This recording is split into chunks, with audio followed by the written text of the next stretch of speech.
What is going on, everybody? Happy Friday. Happy Halloween. How's it going, Mike? Man, it's a scary Friday, man. Normally worry about Friday the 13th, but when Halloween falls on Friday, I don't know, man. I don't know if it's going to be a trick or a treat here with our picks, but hopefully it's a treat for the fine watchers, viewers, listeners, whatever you want to call them. But That is true. yeah, Yeah, man. no, man, things are going pretty well here. I know on the we got dropped our college football video yesterday, so you guys have not checked that out. Go check that out. We gave Yeah, out yeah, five yeah. more best bets again for week 10. I mean, go join a giveaway over on X if you want to go engage with that post. Outside of that, yeah, we are now 8-5 for the season, sitting at 62% hit rate. We got a little started later in the season than we wanted to, so that's why we don't have as many picks as we should. But I think we've got a pretty good set of picks this week. We're both going to give out. I'm going to give out one of my favorite props this week. Mike's going to give out his favorite game line, and then we are going to give out 2 touchdown props for the show this week. So, Mike, why don't you kick us off with your best bet? Yeah, you got it, Wade. This is it. I like this one quite a bit. I Yeah. actually went up to Kentucky to check out the new Circus Sportsbook last weekend. Me and the wife were watching the games, and she was playing some slots, and I'm watching, all the games, and I see the Falcons get completely pummeled by the lowly Dolphins, right? And so I immediately circled them. This is a bounce back spot. I took the Falcons plus 6.5 at Woo. minus 15 over the Patriots.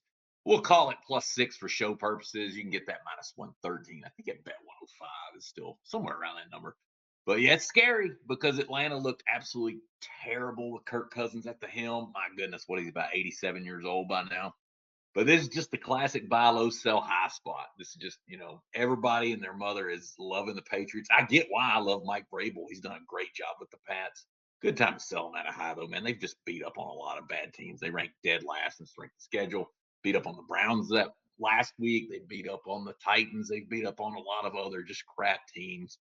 Meanwhile, Atlanta, this is the same Falcons team, Big Wade, that upset the Bills on Monday Night Football. So the talent's there. It's just they're kind of that Dr. Jekyll, Mr. Hyde type of team this year. I just love that they're coming off a blowout at home. They ought to be pissed off for greatness here. Penix is supposed to be back. As bad as Penix has looked at times, he's still a major upgrade, I think, over Kirk Cousins. Cousins is just old. He doesn't have it anymore. All he does is just check the ball down. He won't throw it deep to save his life. He's plays too scared now. And I love Kirk Cousins as a man, as a Christian. But I just think he's lost his fastball as far as being a quarterback. Just think it's a good buy low spot on the Dirty Birds, baby. Really was surprised to see this line almost a touchdown or almost a full touchdown. Could really see a 3 or 4 point game. That's where I power rated them. Have the Patriots as far as power rating win by 3, but I'm gonna call. I'm gonna as usual sprinkle a little something on the money line. I'm gonna go Falcons 24, Patriots 21. So yeah, let's take the +6 and sprinkle that money line. I think Atlanta gets back on track this week. Scary one, that's how I like them, especially on Halloween. Gotta like a scary dog on Halloween, right? Yeah, absolutely. No, I think this is a fantastic look. As we talked about a little bit off air, we do think the Patriots have played a little bit suspect of a schedule. They've been beating up on some pretty bad teams, even though they did score a lot of points against a pretty good Cleveland Browns defense last week. Mhm. I think that defense is going to get easier and easier to score on if their offense can't score, if their offense can't move the ball like they looked last week. I think that's just going to happen to the Browns, even though their defense is pretty good. So yeah, Yeah. this is a pretty good spot.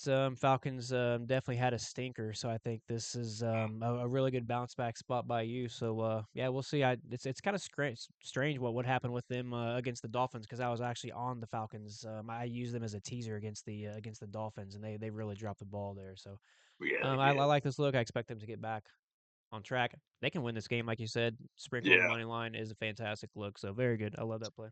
Appreciate it, man. A little extra nugget on there. New England's been awesome on offense, but they really struggle pass protection. 29th in sack rate allowed. That could be a problem against this Atlanta D line. Atlanta D line's ninth in sack rate. Drake May is a beast, but if he's uncomfortable, I don't know. I think he'll still have a nice game, but just a little nugget there. I think some pressure rate's going to be kind of some kryptonite for him this week. Yeah. Yeah, little Very added good. bonus. What do you got, my man? I'm waiting. I'm waiting to see what Wade's got for his bet. Yeah, I'm gonna go over to the Monday night game. Now, I will preface this by saying I am actually hoping that Kyler Murray plays. For the sake of this prop, I believe Marvin Harrison Jr. does play a little bit better. He gets a little bit more yardage with Kyler Murray playing. With that said, I am taking Marvin Harrison Jr. over 49.5 receiving yards. Got that Nice. over on DraftKings, and I believe now Fanatics both have this for minus 135.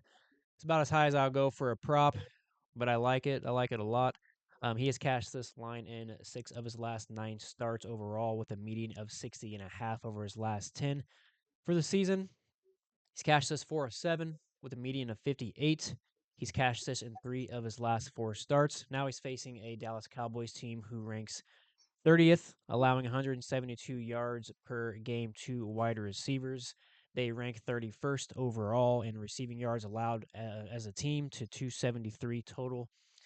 Um, I think his receptions have been a little bit down. I would have expected his receptions to be or his targets to be a little bit higher this season. Right now, he's sitting at a 5.7 target average with 3.4 receptions per game. Against Seattle was his highest receptions and targets total with 6 receptions on 10 targets. I kind of expected him to be in that range of like 8 to 10 targets almost every single game, and he's really not. He's hit 6 in 3 games, 5 in 2 games. So I do think we can see him find a little bit more success here against this Cowboys defense. I think they will open up the passing game a little bit more, and I would like to see at least 7 to 10 targets in this game for him. Also, what I like is the fact that we have seen previous receivers have very good success against this. I cashed a wide receiver prop against this defense last week on the show, actually, with Cortland Sutton. Over 59.5 yards. He got 67. I was going to take Troy Franklin in that game, too. He was actually the player I looked at first, and I kind of Yeah. trying to get away from taking multiple players in the same game. That was a play that we should have been on both because Troy Franklin had 89 yards. Against Washington, Jalen Lane had 60. Chris Moore had 59. I bet you half the people that listen to this don't even know who those players are. Outside of that, Garrett Wilson put up 71. Romeo Dobbs had 58, and Matthew Golden also had 58. So I put Marvin Harrison Jr. in the caliber of wide receivers with all those guys that have cashed against the Cowboys. I think he should get some looks. Obviously, Trey McBride's going to take some receptions and some yardage away from Sure. Harrison, but I think 50 is pretty good here.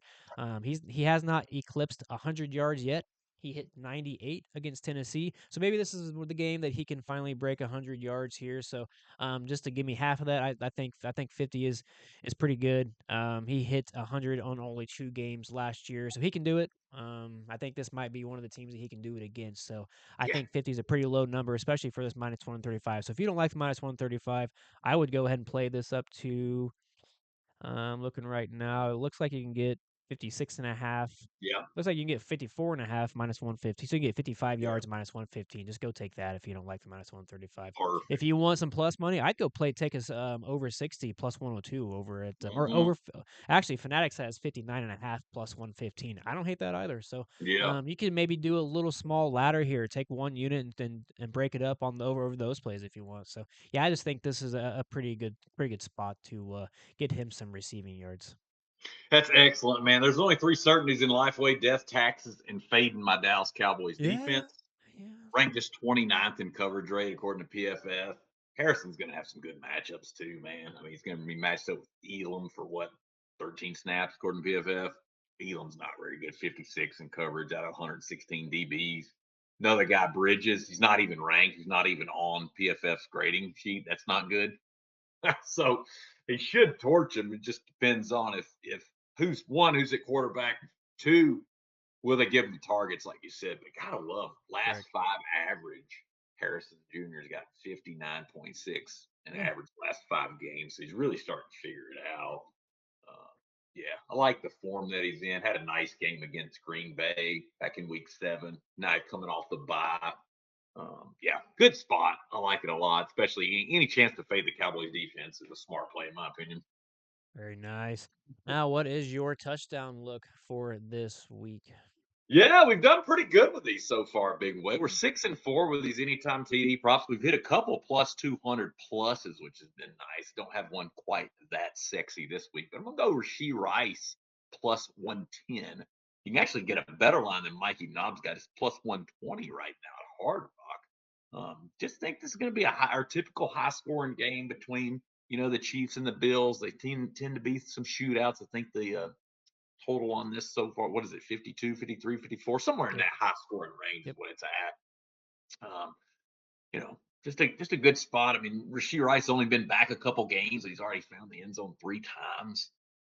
Mahomes is glad to have it's arguably his favorite weapon back. He's got 19 targets the last 2 weeks. Also, 2 rush attempts. So he can score on the rush. He can score on the reverse with that speed. Um, just love the fact we're getting 20 to 30 cents better than the consensus as far as from a market perspective here. It's line value matters, even with anytime TD props. Line value always freaking matters. I will say that until my dying day. You got to get the best of the number. Pretty decent matchup here for Rice, too. About a fourth of his snaps going to be against Christian Benford, who ranks a pitiful 110th out of 116 DBs in coverage. As we like to say, Rice should cook once again, baby. Best of luck, folks. Let's get it. Boom. Yeah, this is a this play I like. We cashed Rasheed Rice's receiving yards last week, and I almost touched his touchdowns, and I wish I would have because I just didn't think he was going to score 2 games in a row and a second game back. But man, he's He's rolling. him and Mahomes have something pretty special when they're cooking. So They I think this is a fantastic look. I really wasn't even thinking about playing his touchdowns because, like I told you off air, man, you're gonna trust taking him three do. games in Yeah. a row. But I think I'm right there with you as well. This we saw this Bills team give up 40 yards or 40 points to the Ravens, and their defense definitely have some holes. So man, we could see another big, another high So, scoring shootout here. Although I don't know if the Chiefs defense has been so good. I don't they know. have, I don't know if the yeah, Bills are going to get loose and score that many touchdowns or not. So this is an yeah. interesting game to handicap. It's kind of why I like your plus money play here with just sticking with Rice. So very good. Appreciate it, man. You got one that you like to hit pay dirt as well.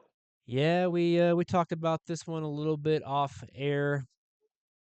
It's one that I wouldn't normally look at just because the full totality of the data is just not there. But I'm gonna go with Kimani Vidal for the Los Angeles Chargers. I'm about to say San Diego Yeah. Chargers. For Los Angeles Chargers to score a touchdown here, minus 120 is the best odds you can get right now. You can get that over on Fliff, Fanatics, and I believe there was one other book that had minus 120.